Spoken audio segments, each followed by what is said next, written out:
இரத்த தானம் குறித்த விழிப்புணர்வு பொதுமக்களிடம் குறைந்து வருவது வருத்தம் அளிப்பதாக மருத்துவர்கள் தெரிவித்துள்ளனர். உலக குருதி கொடையாளிகள் தினம் ஜூன் 14ஆம் தேதி கடைபிடிக்கப்படுகிறது. இதனையொட்டி அவசர காலங்களில் குருதி கொடை அளித்தவர்களுக்கு சான்றிதழ்களை வழங்கி சென்னை அப்போலோ மருத்துவமனை கௌரவித்தது.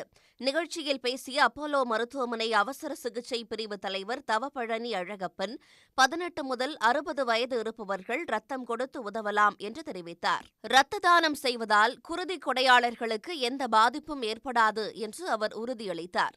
Most important factor is the availability of blood.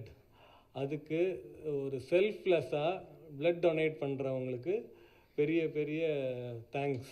அது நிஜமாலுமே it use to be widely spoken about blood transfusion. நான் காலேஜ் படிக்கிறப்ப சின்ன பிள்ளைங்க இருக்கப்போ ரொம்ப பேசிகிட்டு இருப்பாங்க. இப்போ maybe it is not widely publicised or the relevance is going down. So hopefully the message gets across that blood donation and blood transfusion really saves lives. அடுத்து பேசிய அப்போலோ மருத்துவமனை மருத்துவ இயக்குநர் டாக்டர் வெங்கடாச்சலம், இரத்த தானம் குறித்தான விழிப்புணர்வு மக்களிடம் குறைந்து வருவது வேதனை அளிப்பதாக தெரிவித்தார்.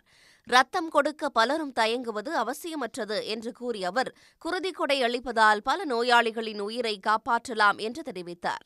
உடனுக்குடன் செய்திகளை தெரிந்து கொள்ள சன் நியூஸ் பெல் ஐகானை கிளிக் பண்ணுங்க.